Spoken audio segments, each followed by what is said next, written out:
Just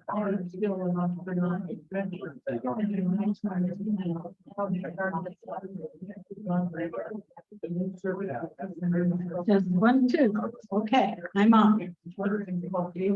Hello, everybody. I'm Sherry Purcell. I'm the president of the Immaculate Heart community, and I extend a very warm welcome, heartfelt welcome to all of you today. Thank you for coming.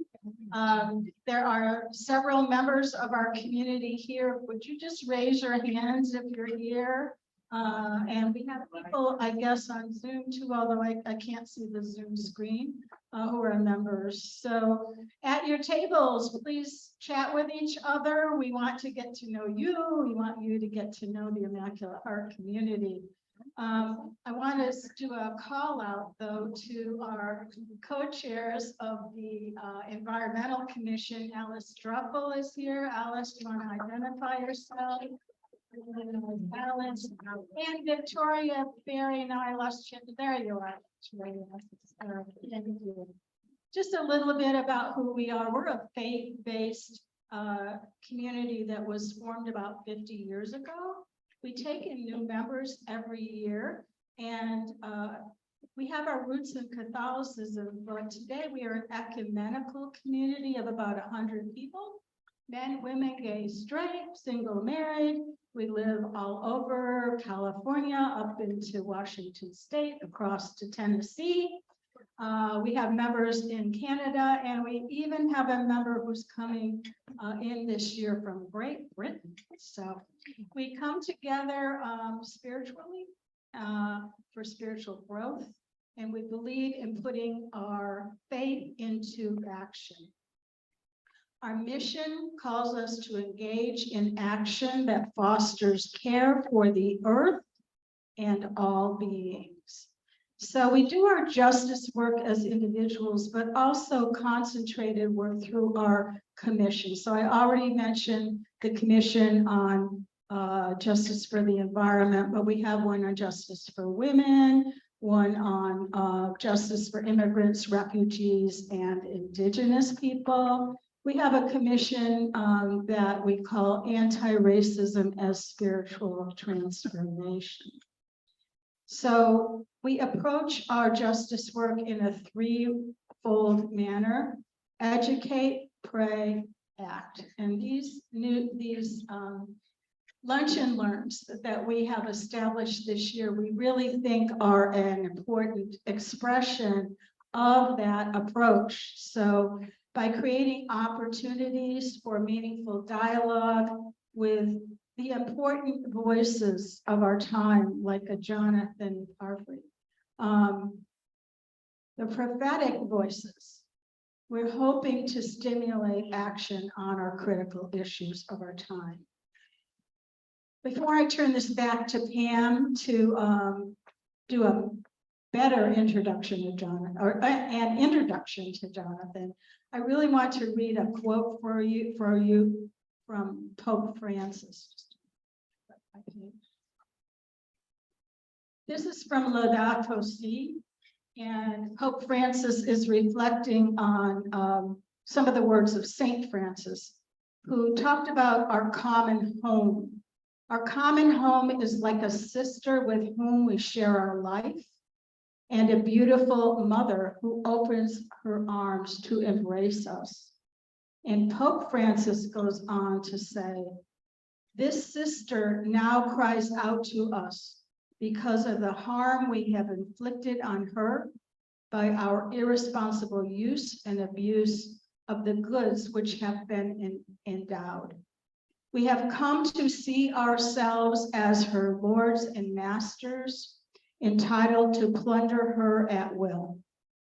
The violence present in our hearts is also reflected in the symptoms of sickness evident in the soil, in the water, in the air, in all forms of life. This is why the earth herself, burdened and laid waste, is among the most abandoned and maltreated of our poor. She groans in travail. We have forgotten that we ourselves are dust of the earth, Our very bodies are made up of her elements. We breathe her air and we receive life and refreshment from her waters.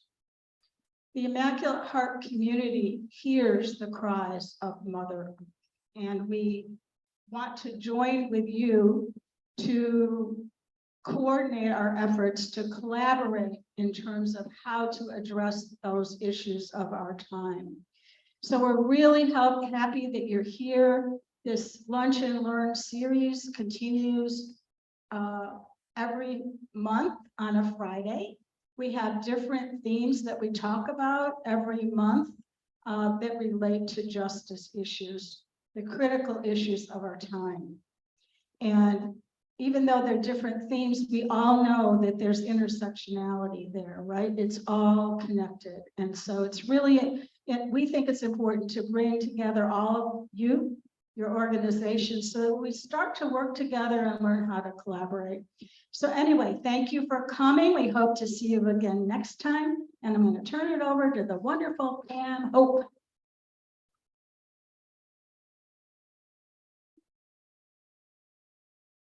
So I think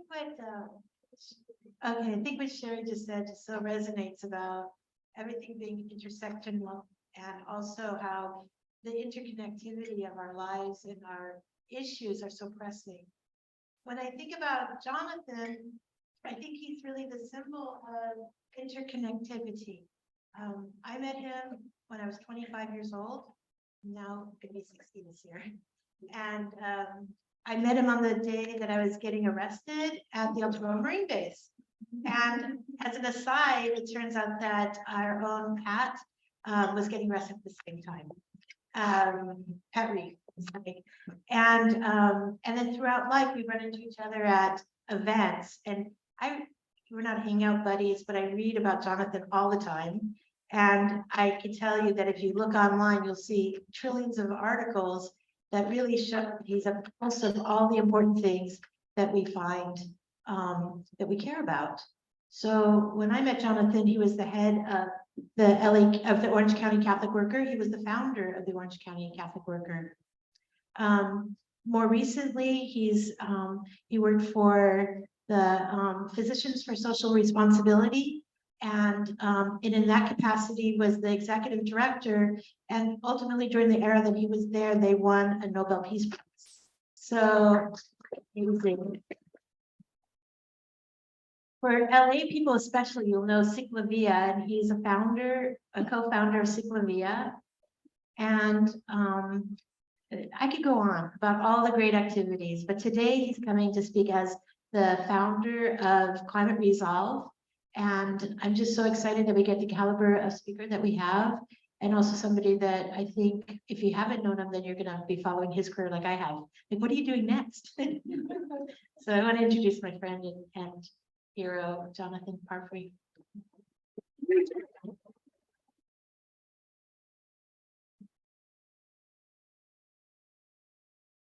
Clicker. We don't need the clicker right away, but I can take it, but I won't pass it. Thank you. This has to be very close. Okay, thank you. I'm really happy to be here.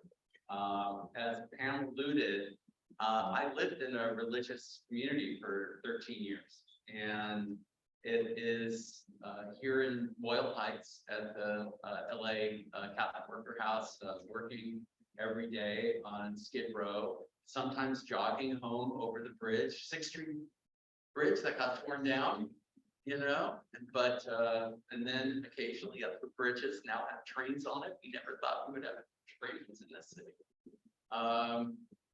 And so being here is a homecoming, and I'm very grateful to have an opportunity to hang out with my homies. So thank you. My mother had Sister Carita's prints up on the wall. Like, who didn't in LA? I mean, everyone did, and there's a reason, because they were magnificent.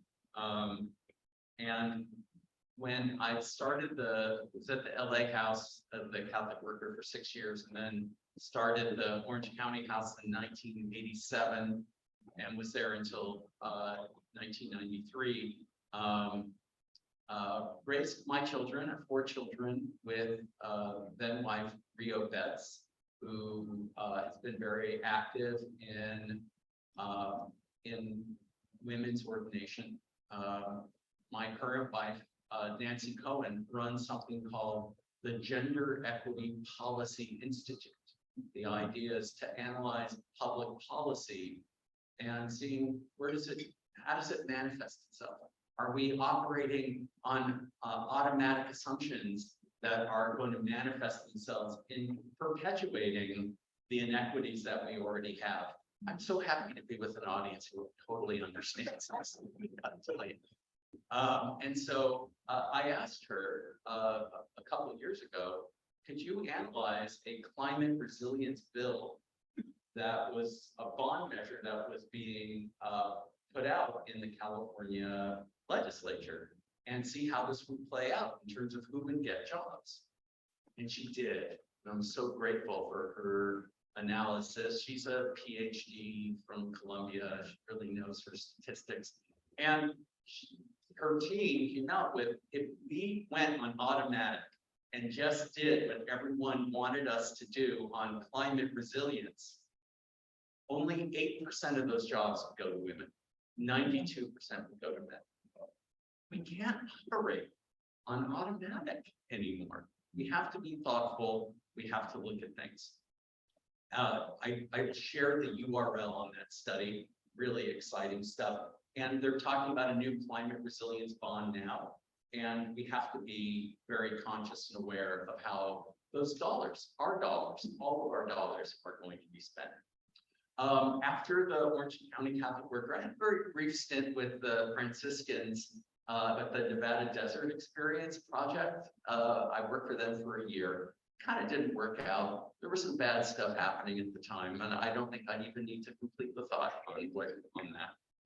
I was hired to be the executive director of Physicians for Social Responsibility, and I'm very happy to report that while I was there, of course, we were an anti-nuclear organization, but helped that group grow into an environmental justice organization, which was a kind of new concept at that time. And now it is one of the leaders in that arena. But I was there for 13 years, 13 great years. Then became the director of LA's environmental coalition called Green LA. And we got a lot done when Antonio Villaraigosa was mayor. Antonio appointed me to be a commissioner at the Department of Water and Power. So can you imagine the guy who I had to tell the mayor, I said, listen, I've organized a bunch of civil disobedience and major demonstrations, and I've been arrested like, I don't know, 30 times. I've done months in jail if you add it all up. And he goes, yeah, you're perfect for the job. I think that speaks to something. I thought that was interesting. So when I was there at DWP, there was like some injustices having to do with the Eastern Sierra, to Owens Valley, to Mono Valley, Mono Lake area. And I worked very hard to try to achieve some equity for the past injustices that were there that frankly cost money to the people of LA, but it had to be done. And also to put the department on a track to decarbonize. So when I was there, I was asked by the board president, tell me your number one thing. I said, we got to get off coal, period. So that was one of the big accomplishments during the Villaraigosa years, is that we were moving to get off. And around this time, there's a local foundation called the Durfee Foundation that had an opportunity. They said, we want to talk to nonprofit leaders and ask them what intractable problem about LA you want to take on. And so I submitted a proposal. I wanted to take on the intractable problem of, why isn't anyone paying attention to climate change in LA? I don't get it. Like everyone thinks it has to do with polar bears or it has to do with South Sea Islanders, but we don't see ourselves in the picture. Why? I want to understand why.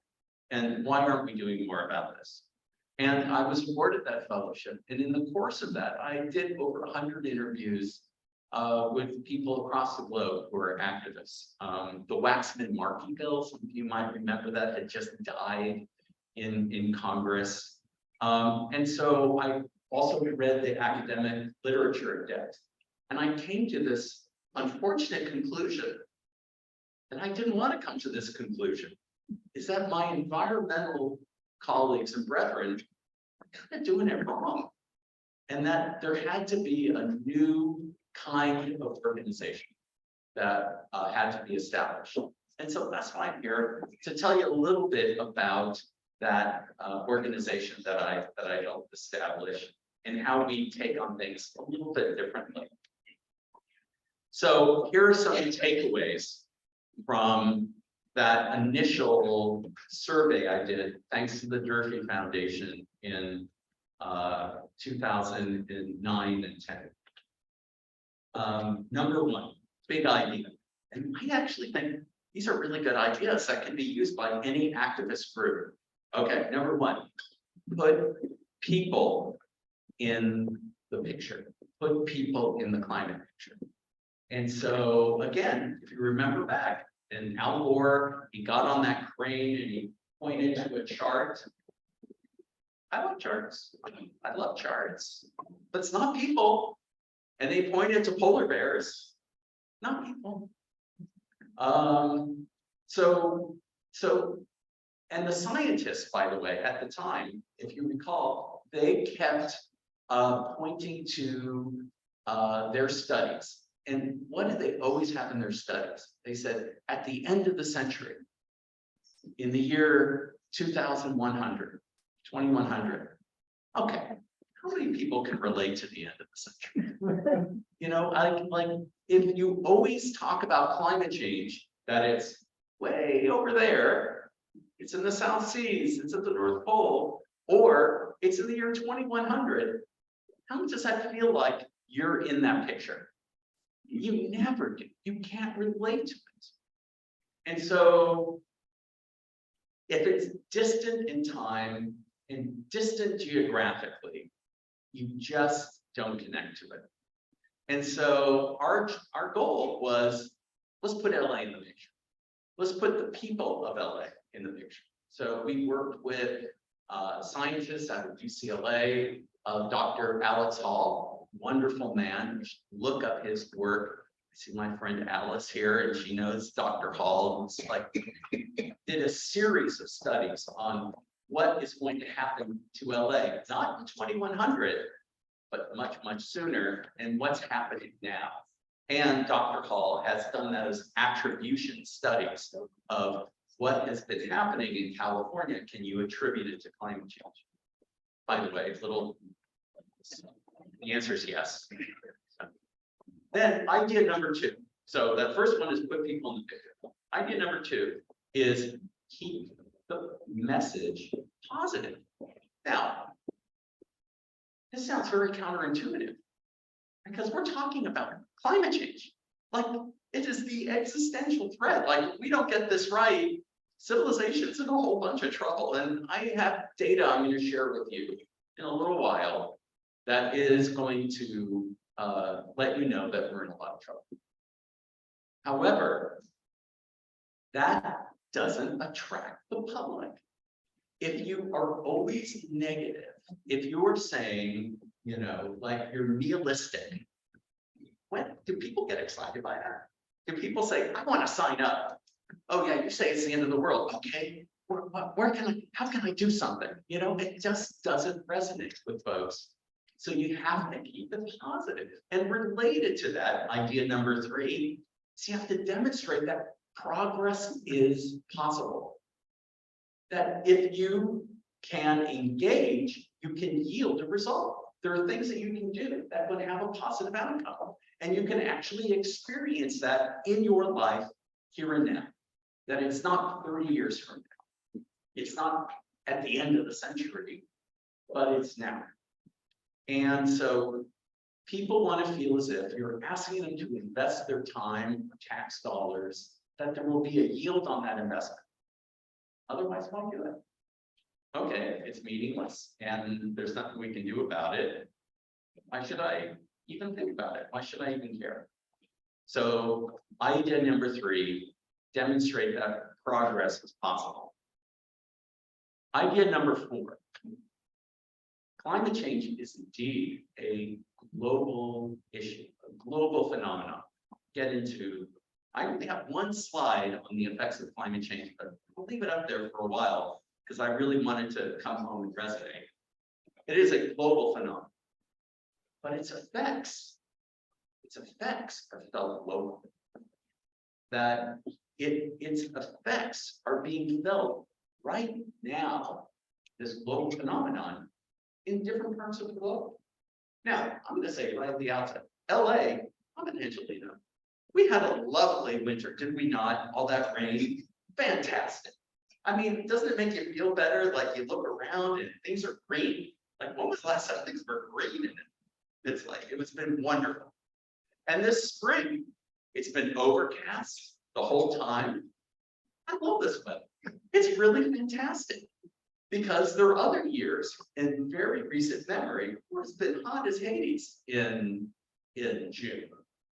Well, let me tell you something. It is really hot right now in different parts of the globe.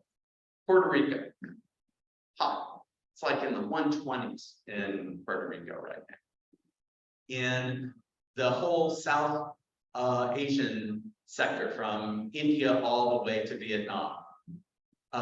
Incredibly hot, and it's usually not hot this time of year. We have been reading about the forest fires in Canada. This is something I just read about this morning. Every single province has a major wildfire in that area. Now, in the weather forecast, they're calling for some rain, and I like hearing about that. You know, what is our job? It's to alleviate suffering. It's like, you never root for the bad stuff to happen. And I'm very happy that there's rain coming into the Canadian provinces. But on the East Coast, okay, you guys are Angelinos, okay? So on the East Coast, you know that big cloud of smoke has come down, and suddenly the national news services are going, wow, this climate change thing, and we're getting all this smoke. It's just like, hey, out here in California, remember we had 5 weeks of smoke in the air, 5 weeks, unrelentingly 2 years ago, 5 weeks of smoke in the air. So again, climate change is a global phenomenon, but its effects, the impacts are felt locally. And so because of that, and I used to work on as an anti-nuclear activist trying to stop nuclear war. That was my #1 issue in the 80s and 90s and into the aughts. Absolutely, positively, #1 issue for me. However, and we used to have a saying at Physicians for Social Responsibility, prevent what you cannot cure. So if you recall, there were civil defense drills, and the anti-nuclear movement said, we're not going underground. We're not into preparation. We're not going to do that stuff. And I came to the unfortunate realization, and Al Gore, when he's even talking about climate change for decades, he would say, well, we have to stop emissions because there's no way to adapt. I'm here to tell you the way into people's consciousness on climate change, the way into their hearts, is by having things that are local, that they can relate to, that they can experience. The droughts in California, the wildfires in California, the heat waves that we've had in California, those things we can relate to. And that is the key into the climate action and spurring people towards activism. It's the opposite, it flipped from the anti-nuclear movement. We have to start with adaptation. And adaptation, in my view, is the road into getting people to really care about mitigation, the reduction of our emissions. So that was a kind of mind blower for me, 13, 14 years ago, when I stumbled on this, because my entire orientation up to that time was always prevent what you cannot cure. Stop it before it happens. And in this one, it's, well, the cat's out of the bag. And we're already committed. That's the word the climate scientists use, to future emissions. So we need to adapt, and we need to reduce our emissions at the same time.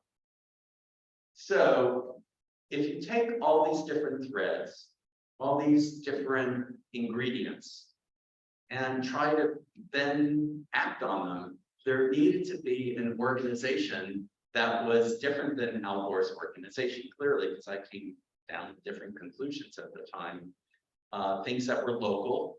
Al Gore was talking about international treaties. Listen, I'm not dissing Al Gore, but he was talking international treaties and federal legislation. Well, we have people in Congress or in the White House that were really not into climate legislation. Let me tell you, we still don't have great climate legislation. We have some budget items that are going to spur a lot of good things, but we have yet to have a climate law passed federally. We're still waiting. It's kind of crazy. And so that's not going to happen. But what have we been able to do here in Los Angeles? What have we been able to do in California that has in turn been a catalyst for action, not only across the United States, but across the globe on climate action? It is truly, truly exciting.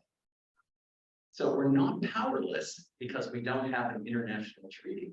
And there's some really exciting progress that's been made.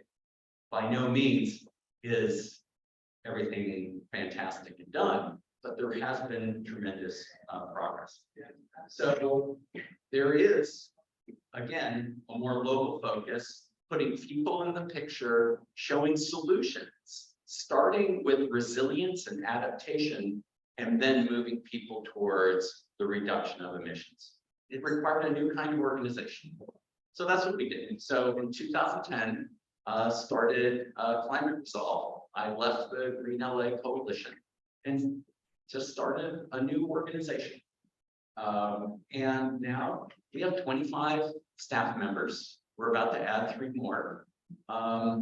We have many, many grants and contracts and fundraising efforts. And what I'd like to do is just very briefly share with you a few of those projects. I'm leaving a lot off, but here we go. So there's our mission, is a just and resilient future.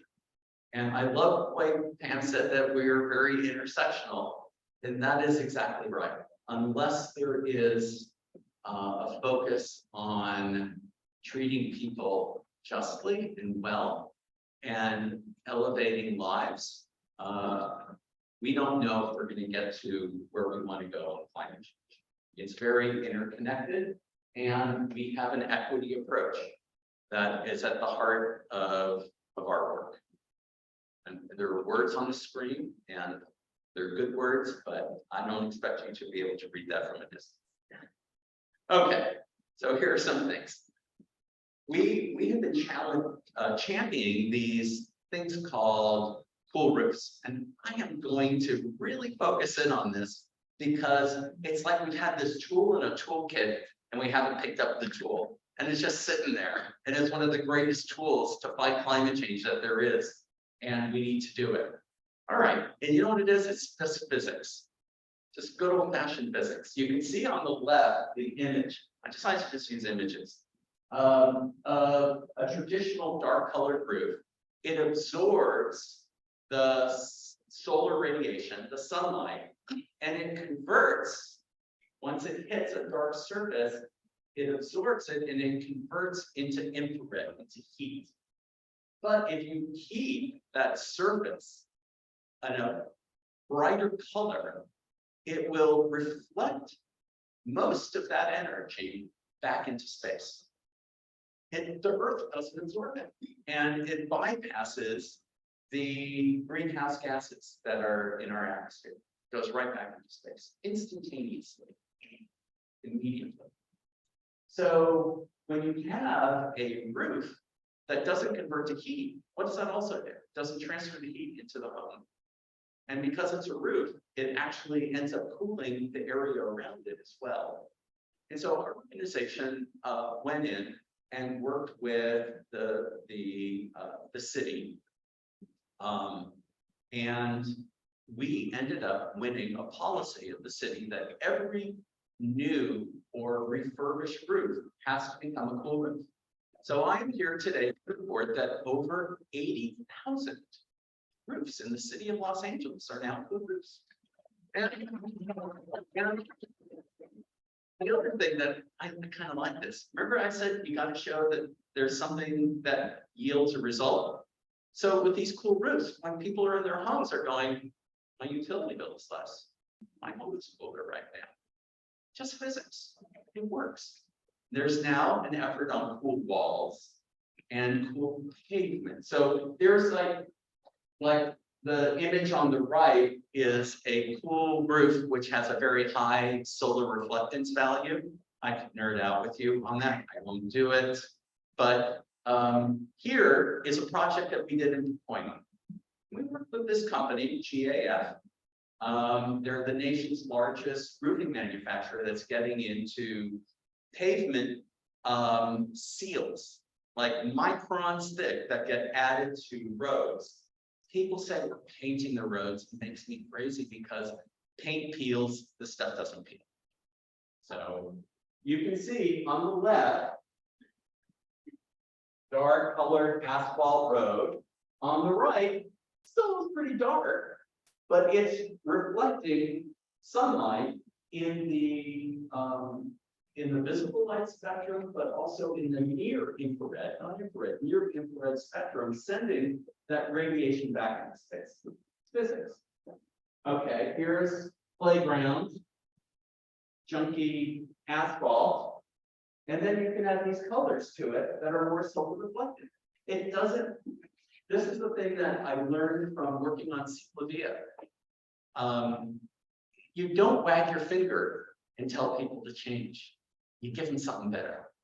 And so when we did Ciclovia, we turned it into a street festival and invited people to go out on the street. And people have now gone, oh, if there weren't cars around, I could get from Hollywood to downtown in 15 minutes on my bike. Yeah. So the idea is that it's something better. It adds to your life by bicycle. It's a better thing. And this is, if you're a kid, do you want to play handball on that court or on this court? You do things that add to people's lives. You get that added benefit. And so we also did 10 square blocks of deployment. Oh my God, there's a researcher that's been hired. We've been driving around on electric golf carts with instruments hanging off the side at all times of the day or night. And with weather stations nearby, we have a control area as well to get the data to figure out, is this stuff really working? Is it cooling down the neighborhood? Preliminary analysis, yes, it is cooling down the neighborhood. But to make it really good, you need a much larger scale. That's just 10 square blocks.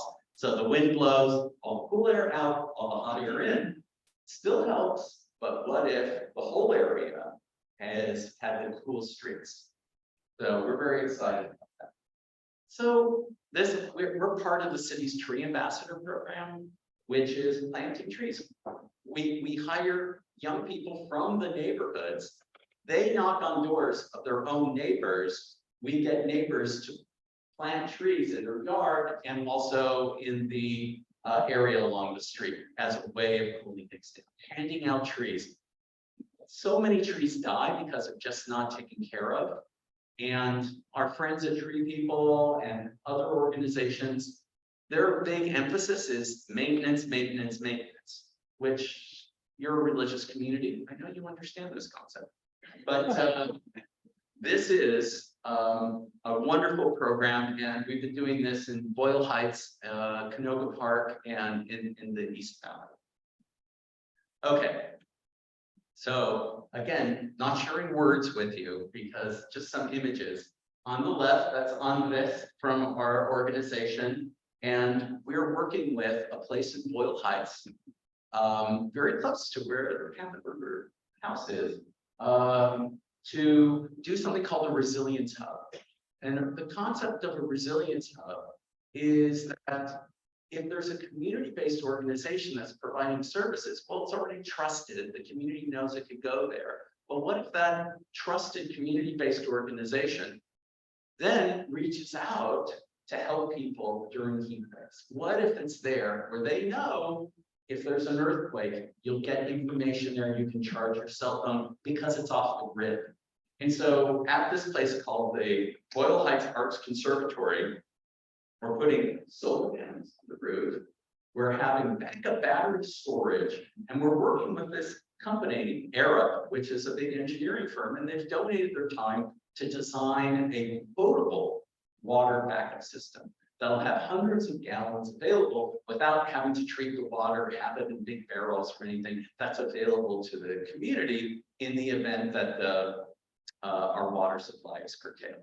So if people know, hey, this is going to be here, and this is something I can rely on, a place I can go get information and charge my cell phone and be in touch with loved ones, we think that's a very good thing. So that's our Resilience Hub project that we have a bunch of partners on. The Baldwin Hills Resilience Plan.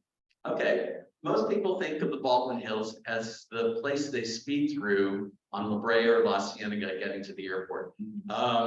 Admit it, it's true.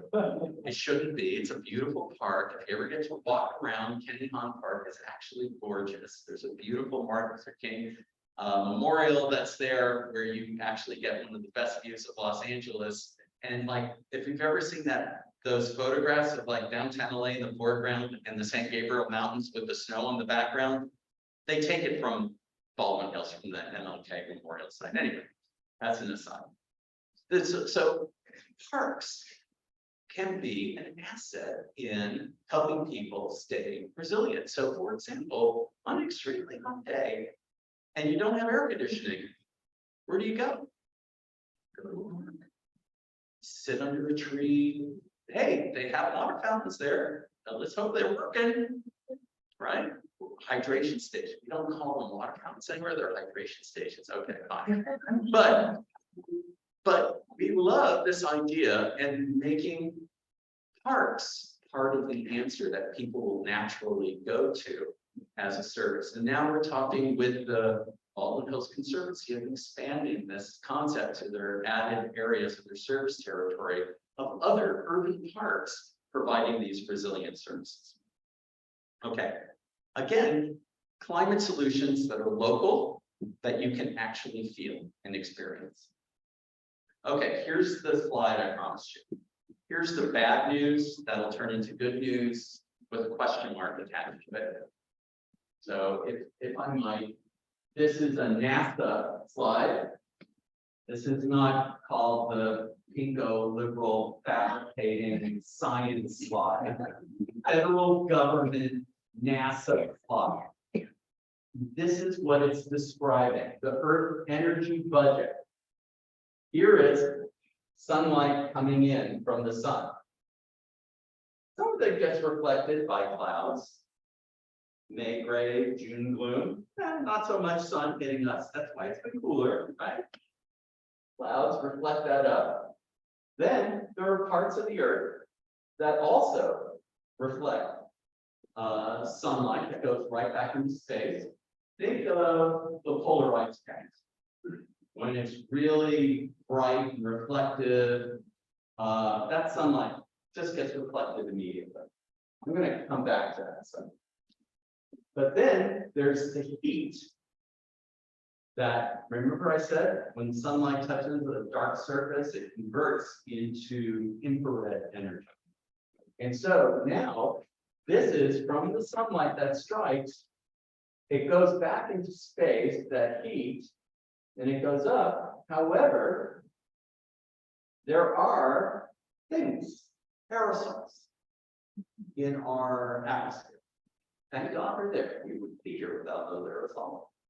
And those aerosols, some are very potent in reflecting this infrared energy back to Earth. And in the process of extracting fossil fuels, those fossil fuels, when we burn them, combust them, or release them, they end up hanging out in the atmosphere. Unfortunately, for decades, or in the case of carbon dioxide, for thousands of years, that's the bad news, reflecting the Earth's energy back to Earth. Now, this used to be in balance. Energy in, energy out, in pre-industrial times. But now, look down here, net absorbed.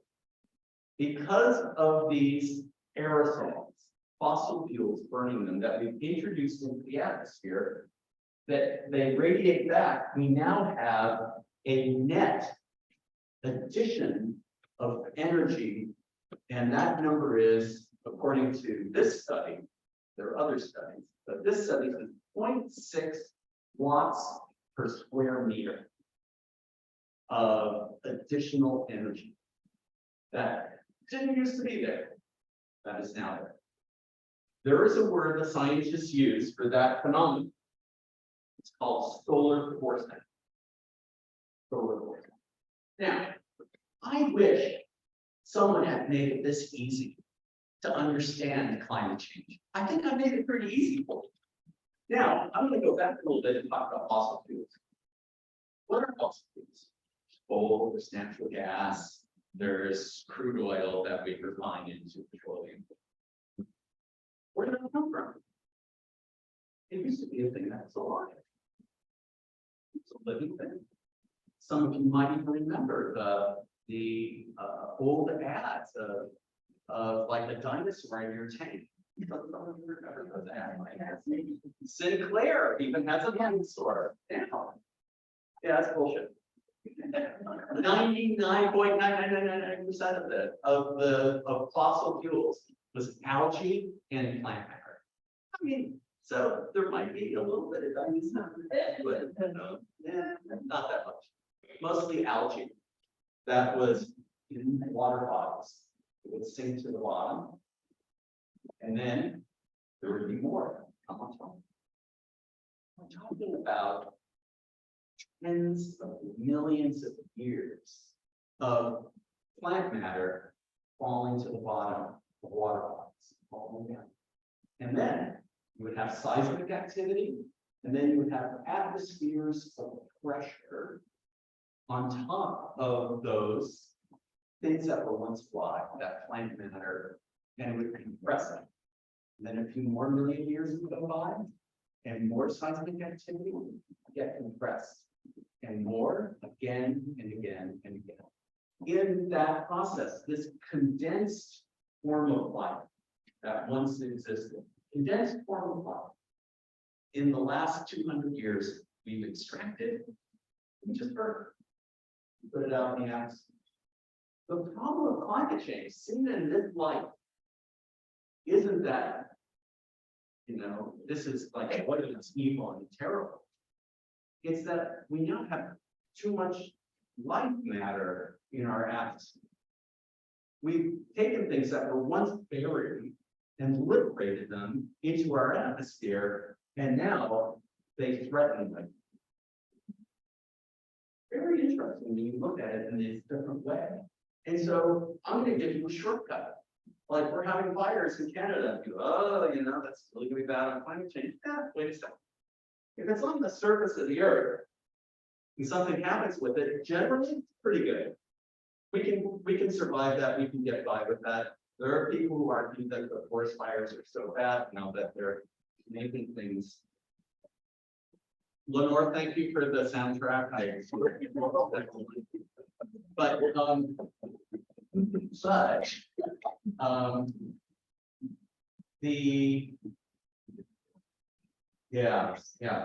So, well, okay, here's the thumbnail sketch.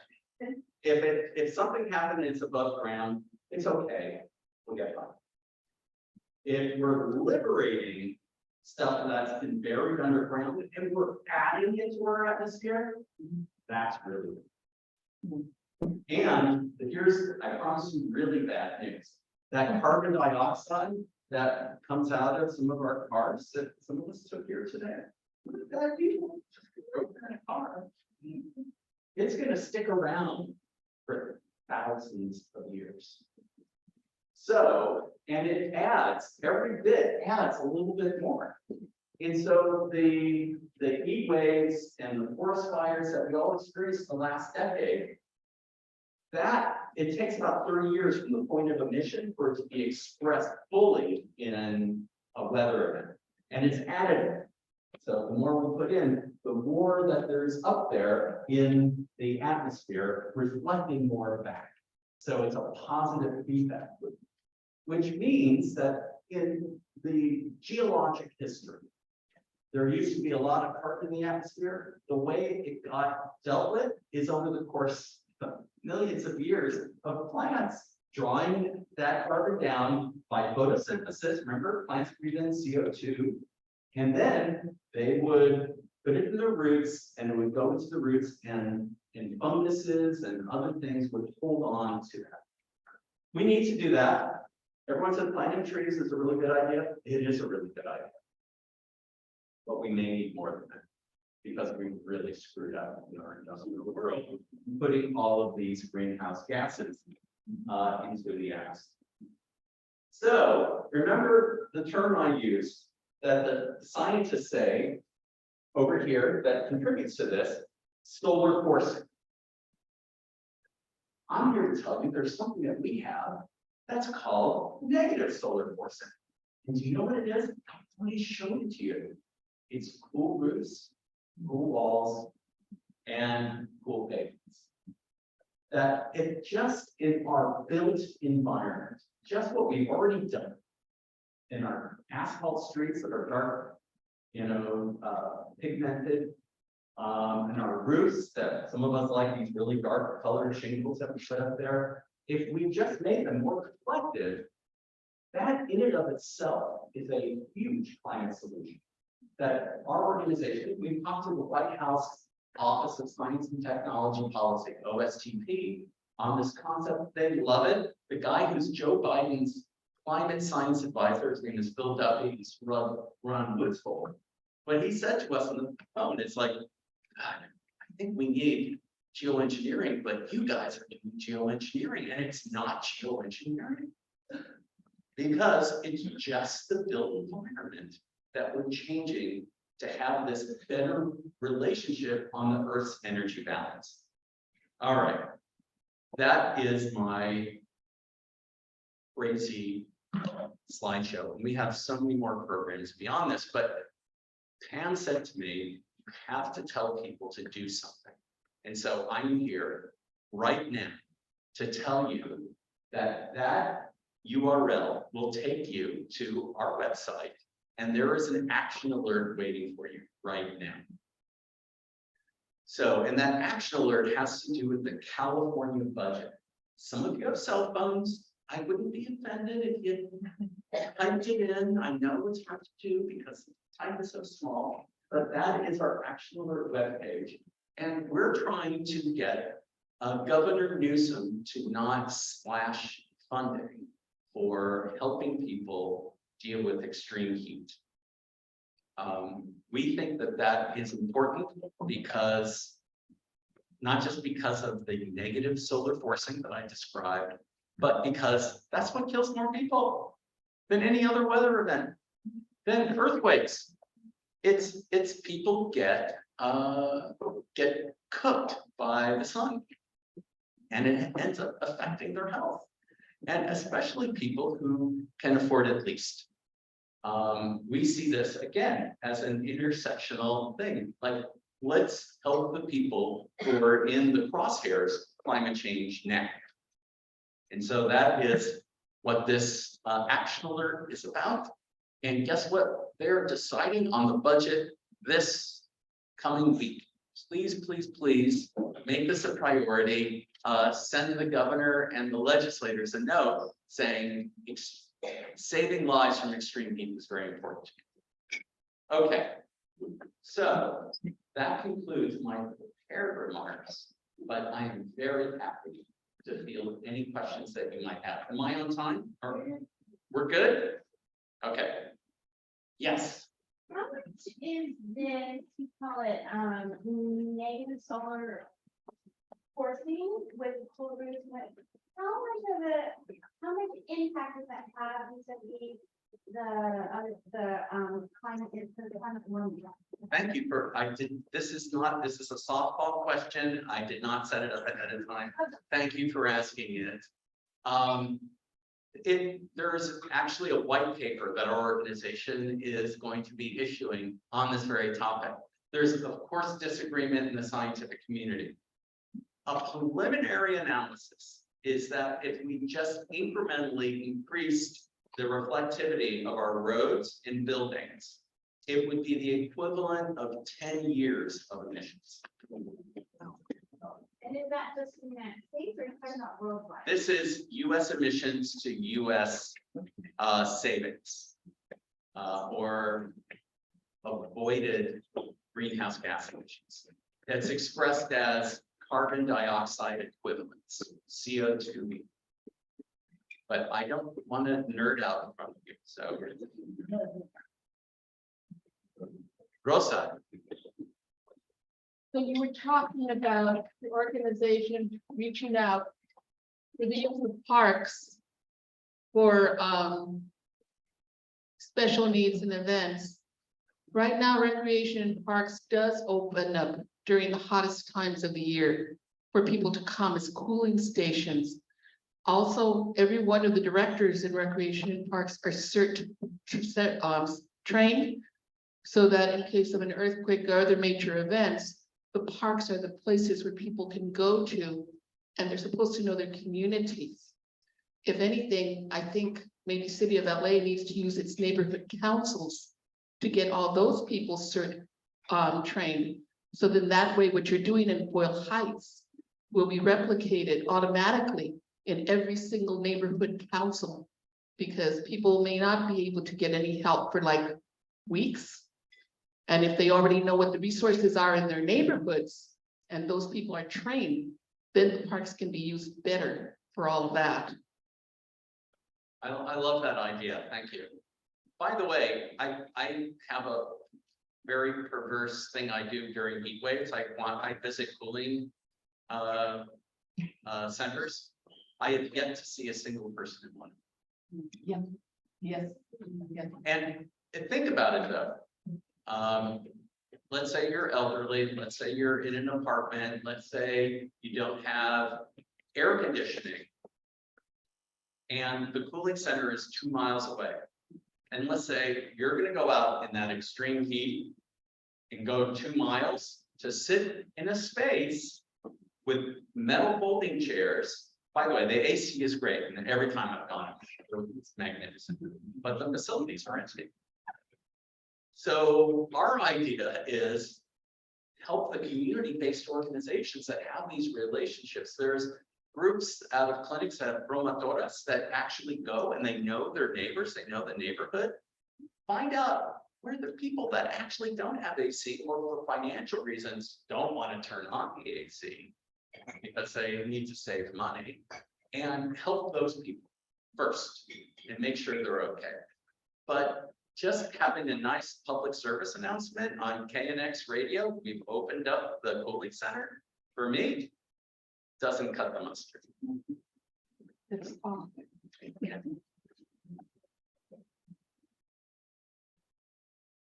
Okay, yes. So we started with tools.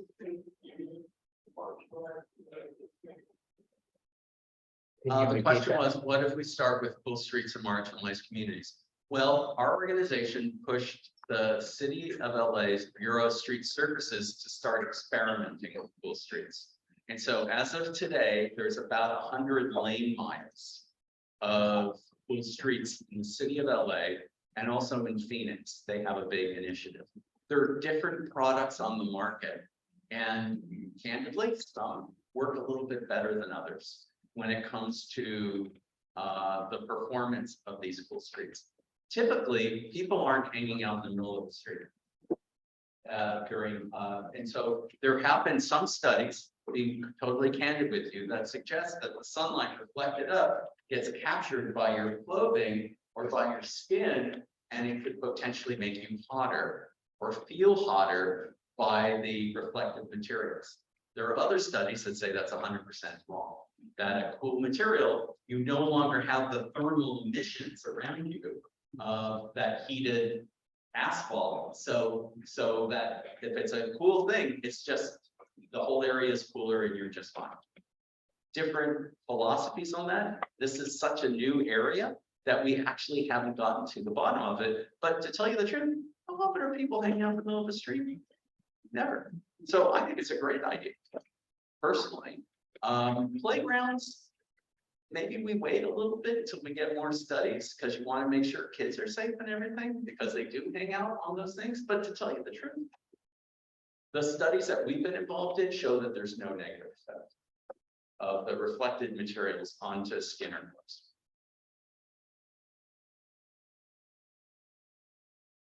Thank you for everything you've shared. It's been wonderful to know that right here at the grassroots area.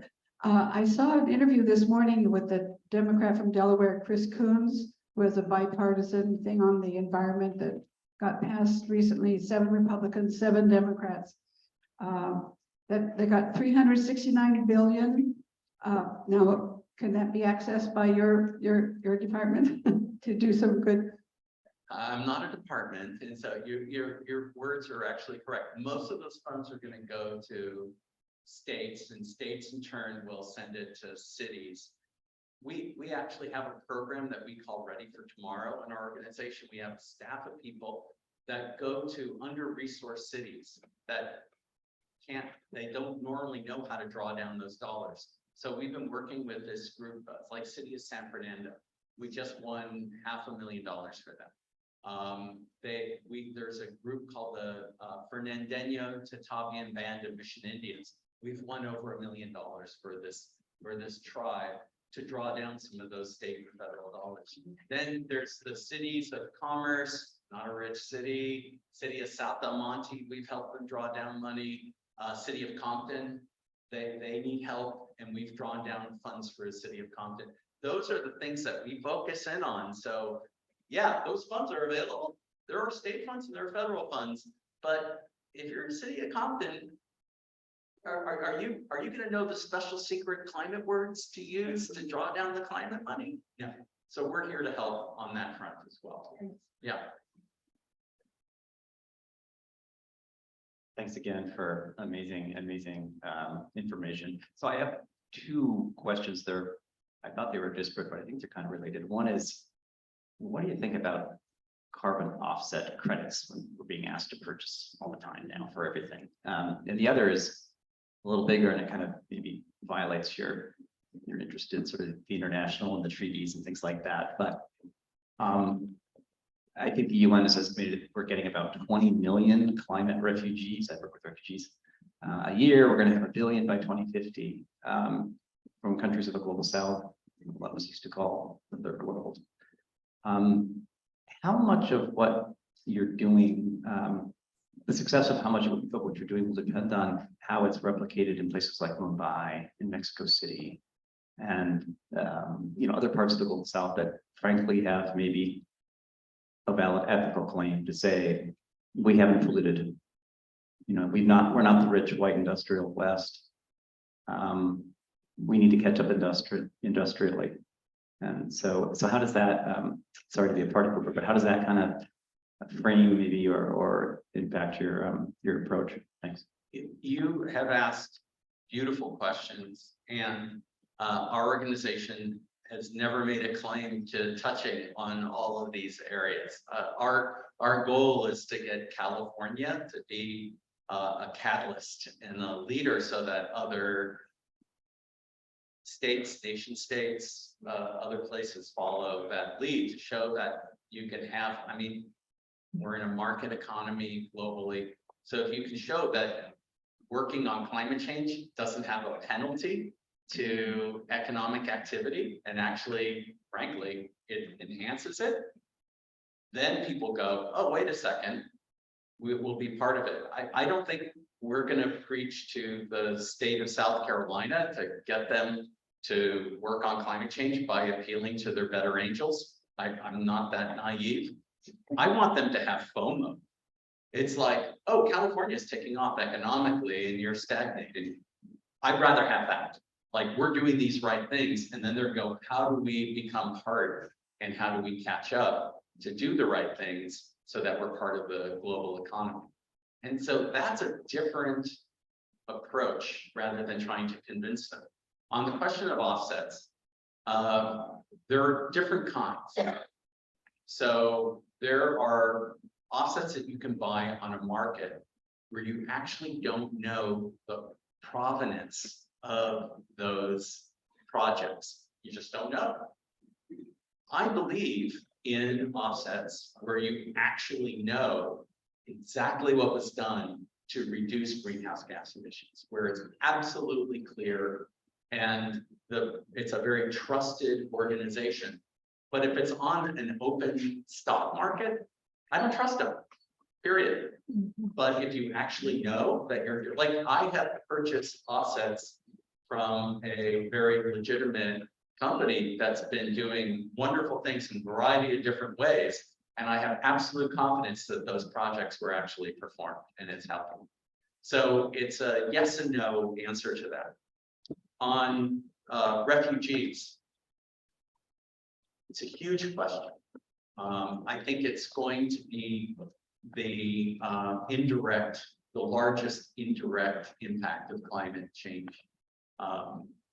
Direct being heat, direct being, sea level rise, direct being fires and things like that. But the indirect is that it becomes unlivable in many places and people will need to move if they want to stay alive.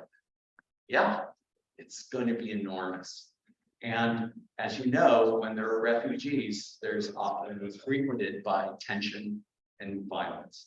And I just want to tell an apocryphal story about two events in California.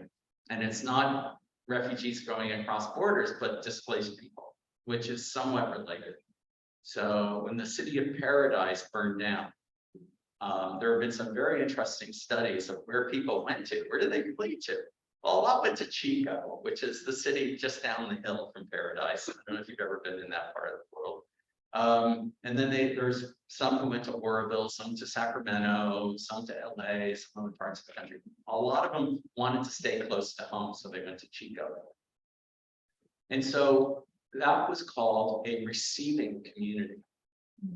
And that phrase really just knocked me out. I go, well, when it comes to refugees, when it comes to displaced people, we're gonna be receiving communities. How do we set things up so that it's a good experience rather than a bad? Well, the marketplace stepped in. City of Chico, because everyone moved in and everyone went to their schools. Their schools had more financing from federal dollars than they ever had before. The revenue from people going to the local markets and shopping, they got more tax revenue than they had ever had before.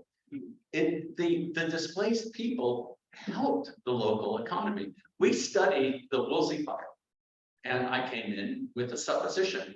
We wrote this proposal to the Hilton Foundation. It's on our website if you want to hunt it down. It's lessons from the Woolsey fire, and we came in with a thesis that the displaced people were negatively impacting the services in the surrounding area. And it was a real trial for the people who had to flee and a real trial for the communities. Guess what we found out? It was the opposite. There's so much freaking short-term housing in the greater LA area that they, at the height of the Woolsey fire, when everyone was fleeing, there was still a 12% vacancy in Ventura County. Was I expecting that result? No, but there was so much housing available. And the cities of Thousand Oaks, of Calabasas, of Ventura Hills, they did just fine. They took in the people and their property values increased. So the people who were in the receiving communities did better. Here's my hope to answer the refugee question. Can we get people to a place where we realize that taking people in and providing a home for them is actually a benefit for us rather than a burden? I don't know. I don't know about human nature getting there, but I hope so. And I hope we have to have this data that other people living with us adds to our lives rather than takes it away. On the question of justice of those who haven't polluted in the past and they're just trying to catch up economically by burning a lot of fossil fuel. I think that the developed nations owe a lot to the undeveloped nations. But is it right for them to, is it right to do the stupid thing that we did and then they're replicating the stupid thing? I don't know. I tend to think not. So isn't the better answer, how do we get renewable power and other forms of energy for the developing world? And they hopscotch over our stupidity that we did in burning fossil fuels that is, again, a global phenomenon. So I don't know if I answered your question, but it's out there as very, very real and contested ideas. Alice? Alice, why don't you just answer the question? You can. So I heard you mention resiliency and adaptation bills. And I think there are a couple, one is from Garcia in Assembly and one is from Senator Allen. Right. So can you explain what those are a little bit more? And is Climate Resolve supporting one or both? Because California Interfaith Power and Light is talking to our legislators on June 21st about that in general. I'll use a word that Pam and I know very well. The money for helping people on heat related to resilience is BOOCUS. BOOCUS. In other words, not much. It's like 10%. It's actually in the action alert. So wait, no, not this action alert. There's another action alert coming. So if you sign up, you'll get the next action. And it's around 10% of the funding. I happen to be a conservationist. I believe in open space. I believe in preservation of open space. I believe in getting more land for open space. I believe in protecting the natural world that had talk about who didn't contribute to the problem. You know, it's the natural world that didn't contribute to the problem. I'm all in on that. I'm in for saving water. I'm in for being able to do the right thing related to sea level rise, et cetera, et cetera, et cetera. I believe in balance, though.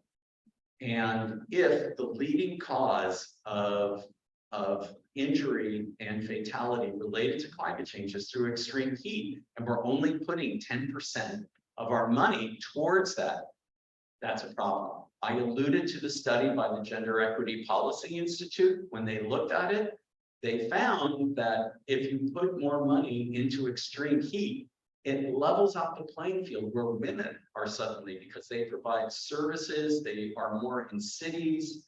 The cities and the other areas, it balances it out. So I'm in favor of the bond measures. I think that Eddie Garcia's one has more legs to it.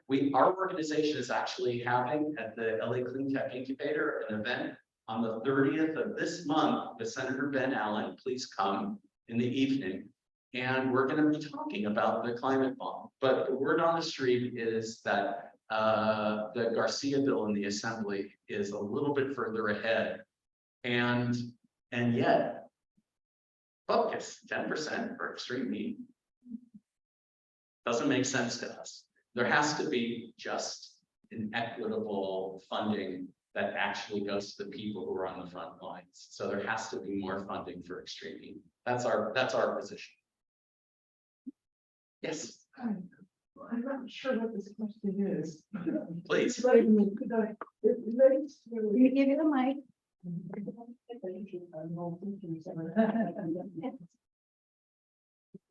Why I came today is in terms of people 30 and younger, or people 5 to 20. Is how does didn't know about this until coming here, that's why I came. And maybe it's on your website, but is there any part of you that's continually working with the younger people to see what you're doing in terms of they're looking forward to what they want to be when they grow up? An excellent question. Short answer, kind of no. Our organization is finding itself as a connector, as finding people who are trying to do the right thing on the private industry side, connecting them with communities like that program we did in Pacoima, of drawing down state dollars for under-resourced cities. We find ourselves as the kind of people in the middle that are, God, we're kind of like a Hollywood agent, you know, like we're like, it just don't know. We're trying to like be a connector and create a program related to that. But we don't have the training jobs. There are wonderful groups that are out there. One that's called Grid Alternatives. Alice knows them well. They are a fantastic group that are training young people in a variety of skills, but mainly on solar, but they do other things. There are other groups at the community college level that are providing that kind of training. There are places to volunteer that are doing good things like Tree People, like Heal the Bay, that are climate related. I have been wanting for our organization to get into the volunteer world. Like there are places where there are pump jacks drawing oil out of the ground. I want to convert those into parks. And that would be called, I want to call them the climate restoration parks. I have been chomping at the bit to do this, and I have a place. I really want to do it in the San Gabriel Valley, in the Montebello Hills. I'm dying to do that there, but it just hasn't come together. And then every weekend, people could go out and be part of the restoration of drawing down the greenhouse gases while making something beautiful. Would you have a community of volunteers that works with you to do that kind of outreach into their community related to what you're doing, to what they can do, that we can start having a larger grassroots sense of the things that are being done? Yeah, we're not doing it. Okay, so, but you have volunteers? I want to do it. Do you have volunteers? No, not really. I want to volunteer. Okay, thank you. I think the thing is that I think one of the things where the positive, the negative is, unless you're really on social media, which I'm not, NPR is my thing, you know. Yeah. I just feel like I want to know how to have people know at the grassroots there's things like this happening Okay, in a way that gives them hope to do something in their own particular way.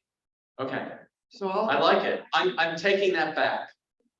You're saying I want to volunteer, but we don't have a way for you to volunteer. I'm taking that back. So thank you. okay. I have a comment to her. Yeah.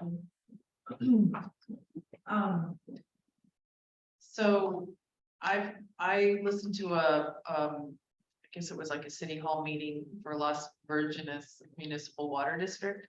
And they have a curriculum of materials to teach about conservation at schools. So I can share that, even that link. So they have it all laid out how to teach, to go volunteer and teach it in schools. Okay.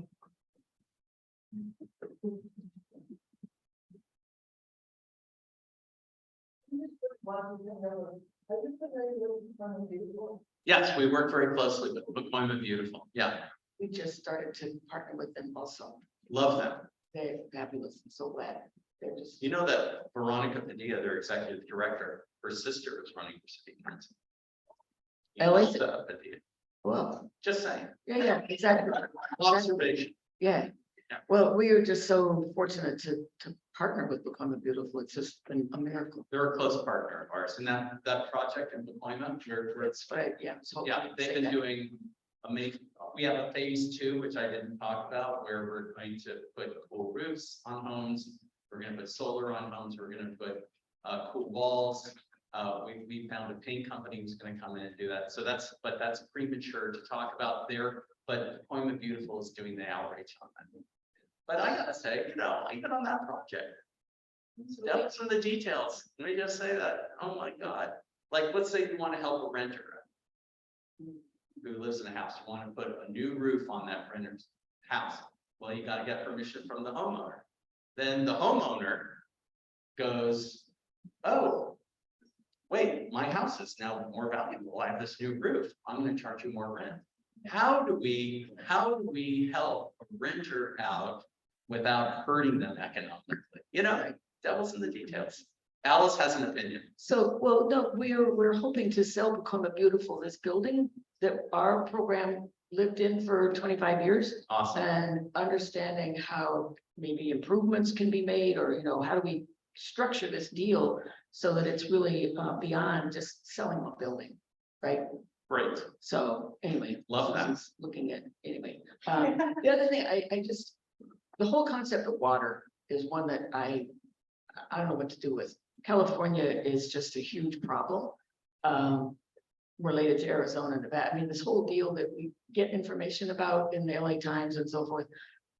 Could you comment on that? Insert Mark Twain line. That's it. Whiskey's for drinking, water's for fighting over. Yeah, I love that we're doing more local water in Southern California. Per capita, we're doing better than San Francisco. But don't tell them, they get very upset when we're greener than they are. Oh, that's a whole attitude thing. I'm just saying though, that we still can do even better. And we can conserve more, we can use less water for using grass at the home area. I totally believe in grass in parks. In fact, it's actually a really good thing. But that's where we should have recycled water that we can bring there. We can do a lot more, and we should do a lot more. But water is very complicated. Before the LA aqueduct was built, the LA River was able to serve about 80,000 people. And now in the city, we're 4 million. And in the county, we're 10 million. So People keep coming. So if we just brought up refugees. So people come to LA because it's an attractive thing. Are we going to say, no, we don't have water, you can't come here? So it gets complicated. There are things that we can do here to save water, but we also, I hate to say it, it's just a nature of reality that resilience comes in redundancy. And the fact that there are different imported water sources have been very good to have civilization here in Los Angeles, where otherwise it wouldn't exist had it not been for imported water. This has been a very good year, lots of rain. I don't know if any of you ever get on a bike and ride along the San Gabriel River. I've done it this last week, or the Rio Hondo. And it's exciting to see how in the San Gabriel Valley, there's so many places for infiltrating stormwater. We could do a much better job of that in Los Angeles. It's kind of wild that the San Gabriel Valley and even Ontario and further east are doing amazing work on capturing stormwater, where we're just, so-so. So I just want to say that my organization, California Interfaith Power and Light, has overlapped efforts with Climate Resolve many times, and Climate Resolve is truly a leader and doing incredible things. When Jonathan mentioned resiliency hubs, we now have a number of houses of worship that are becoming resiliency hubs in the Bay Area. One now happening in Los Angeles, thanks to a grant that Jonathan was able to help get for our organization. And I hope you don't mind if I do. Okay, I'd like to invite, my organization is sending faith advocates to Sacramento on some of these things that Jonathan is mentioning on Wednesday, June 21st. So if you're interested in spending the day in Sacramento on Wednesday, June 21st, see me and we can see if we can get you up there. But thanks to Climate Resolve, you're awesome. Thank you. You too, Alice. Jonathan, I'd love to know, we could have a whole topic on this, but socially responsible investing. We could have a whole topic. The first thing that comes to my mind is that we on the left have to come to some decisions. Do we like government, or is government the enemy? Do we want a socialist government, or are we going to deal in the marketplace? Until we make some determinations along those lines, it's going to be hard, at least with the young people that I work with. I am the senior person in my organization. And the younger people on those very questions, they haven't decided. I think that's fair. Ambivalence is a natural human experience and emotion.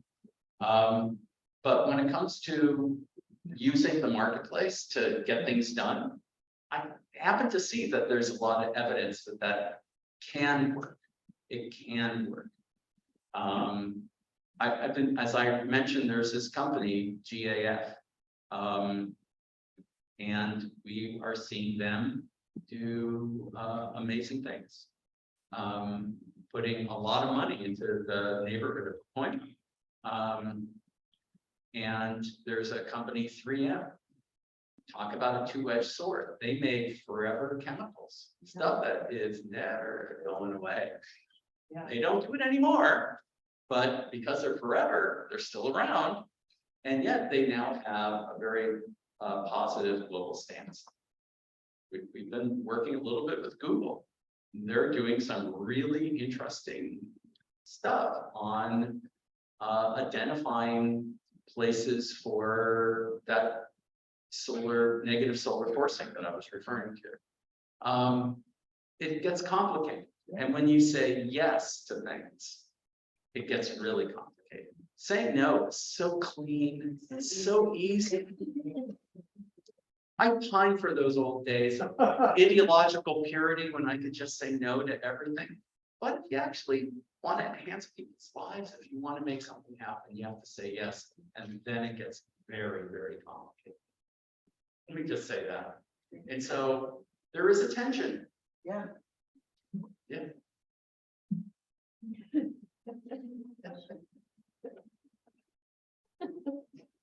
All right.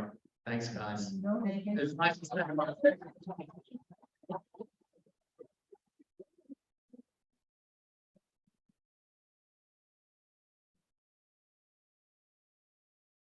Well, I always struggle with the question, do I want to be green for the future, or do I want to be red, which used to be the color of progressives, for worker justice? And I think that listening to Jonathan really helps clarify that you really can be both. And I feel hopeful that that these are the kind of topics we need to tackle. And through our commissions, we're really bringing in the most amazing speakers. And Jonathan, thank you so much. I was inspired, and I know our group here and the group, we had a large group of people on Zoom. We had about 15 people on Zoom. So our projects are growing. And I want to invite people who might not have considered joining the Environmental Commission to join.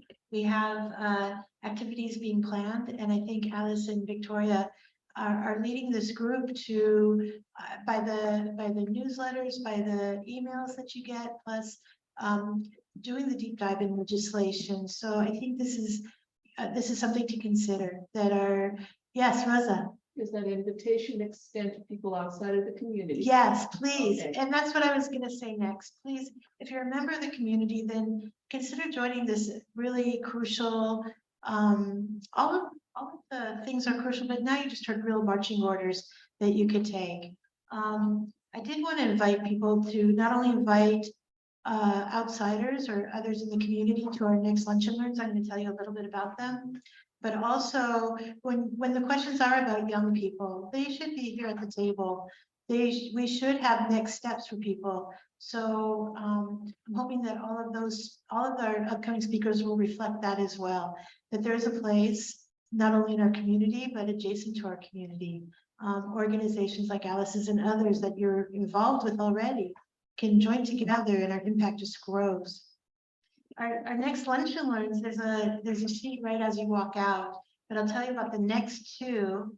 The next one's on reparations with Tony Tolbert and Adam Radinsky, who have a podcast that's super amazing.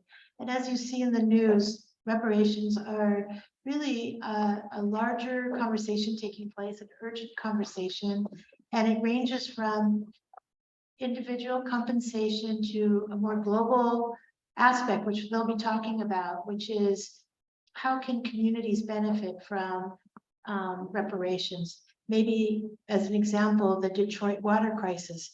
Maybe there might not be individual gifts right away or individual reparations given to people, but maybe we can look at some of the monies that are being set aside or should advocate for those monies to be set aside for impacted communities. The next one after that is Pastor Q Jean-Marie. He is doing social justice in Skid Row and beyond. He was on the Sheriff's Oversight Committee, and he has a really innovative project down in Skid Row to increase entrepreneurialism or entrepreneurism. I don't know that word, but you know what I mean. He has a thing called the Hip Hop Smoothie Shop, which combines healthy eating, music, art, and an innovative way for people to band together and have an innovative project that benefits economically a very low impacted community. And then we have others. We have a status of immigration and others. So please join us, invite others. You can see the room still has room to grow. Invite people who can't maybe come out to join us on Zoom. And I think that's it. There's also a form for people to fill out. Now, if you're on our mailing list, then you're already getting invitations to this, but we would love to grow our mailing list to be really specific to those that might like to hear our message. Maybe they won't come out now, but maybe they'll find something in our messaging that they can join later. So please take a couple of the sheets to join. And even if you're on our mailing list, you could see that there's information we'll send to the collaboratives and to our commissions that say you never thought you'd be interested in the environment, and then you just heard this amazing talk, so you could say I want to be specifically invited to things related to the environment or the status of women. So I think that ends. Sharon, do you want to say one last thing? But yes. Oh, okay, I should talk about that. One quick thing is that please put July 19th on your calendar. We're having a partnership with the LA International Short Film Festival, which is July 19th. They'll be screening really impactful movies about justice themes. We're co-sponsoring it. John Mutz's film will be filming, and maybe others of people that we know here in the room. And then we'll have a reception, and it will be a nice way for us to get into the community, a broader audience. There's probably going to be about 800 people in the audience. And I have tickets, so just call me or email me and let me know if you want to go. And then we're going to have a concert here at this beautiful venue, and we're working on details. Hopefully, we're working on details for a concert here at this venue, but it will be October 22nd. And not only will it be a beautiful concert, but it will also be a way for us to invite our partners, our collaboratives, and celebrate with them the work that we've shared together over these years. So I think, Troy, do you want to come up and talk about your Irish summer? Thanks, everybody, again. Thank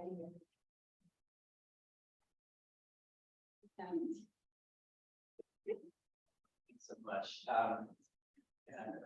To follow all of that, I'm Troy Elder. I'm the executive director of IRIS, which is the Interfaith Refugee and Immigrant Service, one of the neighbors of the community here in Echo Park, and also up in Atwater Village. We're a refugee resettlement agency and immigration legal services agency.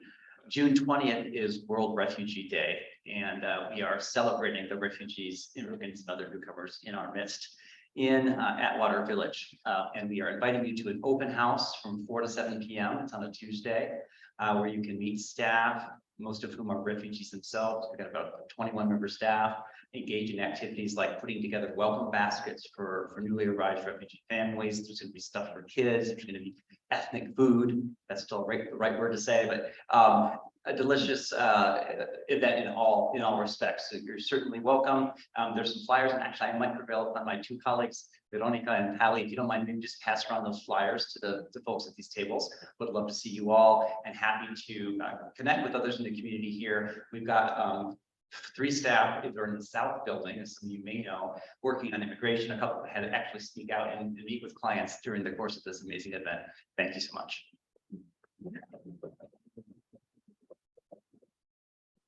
This artwork that you see on the walls is also for sale to support the work of Iris. So thank you, Jonathan. Thank you so much. And we'll be sure to get the word out about signing up and supporting that legislation. And looks like there's a little more cake over there if anybody wants some for the road. And we hope we see you again next month. So thank you for coming today.